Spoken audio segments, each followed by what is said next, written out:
नमस्कार दोस्तों, मैं आपका दोस्त राजन तिवारी इस YouTube चैनल पर आपका स्वागत करता हूं। आज हम लोग बात करेंगे कल्पना सोरेन के बारे में। और कल्पना सोरेन पर चर्चा करने के पहले मैं आपको इतिहास में ले जाना चाहूँगा। और वहाँ हम लोग देखेंगे कुछ महिलाओं के बारे में, कुछ ग्रुप्स के बारे में। एक कहानी है अस्मक महाजनपद की। ये लगभग कलिंगा के आसपास की ही कहानी है। जब उड़ीसा में कलिंगा की घटना हुई थी, उसके बाद में ही अस्मक की घटना हुई। साउथ की अस्मक महाजनपद गोदावरी के तट पर बसी हुई, प्रतिष्ठानपुर उसकी राजधानी, जो पैठन बोलते हैं, जो आज का औरंगाबाद है, यानी कि संभाजी नगर। वहां पर यूनानियों का जब हमला हुआ, बाहरी आक्रांताओं का हमला हुआ, तो उसकी रक्षा करने के लिए महिलाओं ने भी तलवारें उठाई और सेफगार्ड किया, अपने किला को उन्होंने बचाया। दूसरी कहानी है कलिंगा की। कलिंगा के जब लाखों लोग मारे गए, तो उसके बाद महिलाओं ने कमान संभाला, मोर्चा संभाला, और सम्राट अशोक जो है नतमस्तक हो गया, द्रवित हो उठा, और उसने धर्म जो है अपना बदल लिया बाद में, और उसने बौद्ध धर्म को अपना लिया। पहले शैवी हुआ करता था। तीसरी कहानी जो है वो है झांसी की रानी लक्ष्मीबाई की। उनके जब पति मारे गए, तो अपने दत्तक पुत्र को लेकर पीछे कंधे पर उन्होंने लड़ाई लड़ा, और उनकी एक सहपाठी थी झलकारी बाई, उन्होंने भी लड़ाई लड़ा और दोनों शहीद हुई।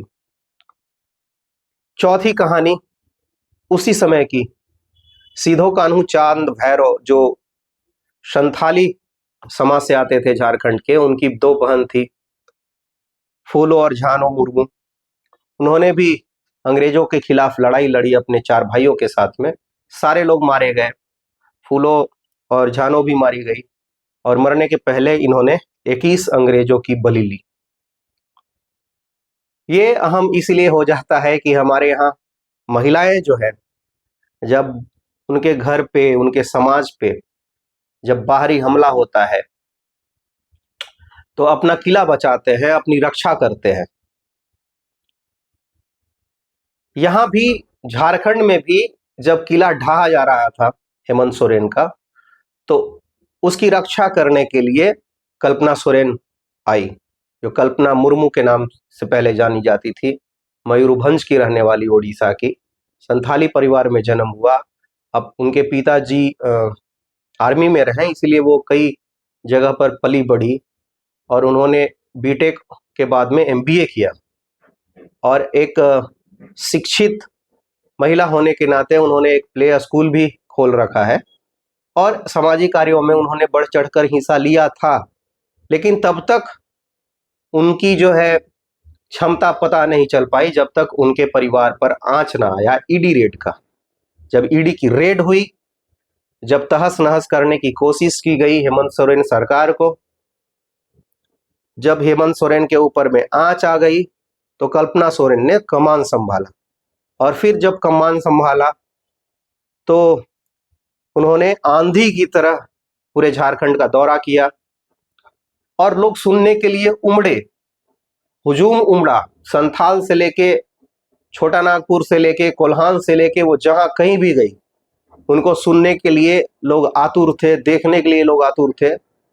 और कल्पना सोरेन ने मंत्रमुग्ध कर दिया अपने जो कार्यक्रम है, रैली है, उसके द्वारा।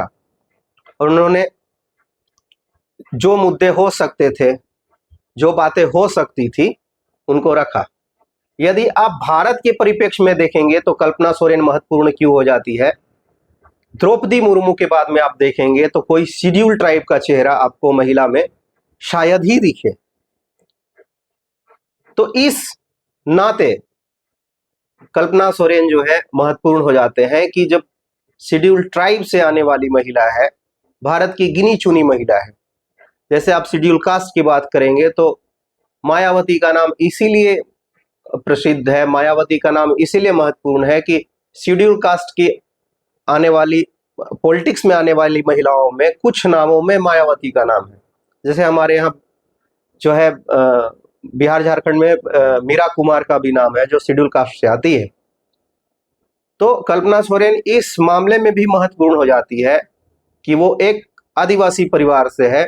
उन्होंने एक ऐसे समय में राज्य का जो है दायित्व संभाला, चुनावी दौरा किया, उन्होंने चुनाव को गर्म कर दिया पूरी तरीके से, पूरा झारखंड को गर्म कर दिया, पूरे संथाल को गर्म कर दिया, कोल्हान को गर्म कर दिया, छोटा नागपुर को गर्म कर दिया, जब उनके परिवार को, उनके पार्टी को जब इसकी जरूरत थी। चंपई सोरेन, जिन पर ट्रस्ट किया सोरेन परिवार ने, वो दगाबाज निकले, उन्होंने दगा किया। भाजपा ने चंपई का फायदा उठाया। चंपई सोरेन जब नाराज हुए तो भाजपा ने रेड कारपेट उनके लिए बिछा दिया कि आइए आपका स्वागत है। भाजपा के कार्यकाल में भी बहुत लोगों पे आक्षेप लगा, बहुत सारे आईएएस अधिकारी उस समय भी पकड़ में आए। वैसे ही हेमंत सोरेन की सरकार भी बहुत साफ सुथरी नहीं रही, लेकिन कल्पना सोरेन का उभार झारखंड की राजनीति में बहुत कुछ कहता है। कल्पना सोरेन का उभार ये उसी तरीके से है जैसे कांग्रेस के अंदर में इंदिरा गांधी का उभार हुआ था। एक छोटी पार्टी है, कांग्रेस एक बड़ी पार्टी थी, बस इतना अंतर था। तो आप कह सकते हैं कल्पना नहीं आंधी है, ये तो अगली इंदिरा गांधी है। बहुत बहुत धन्यवाद। जोहार।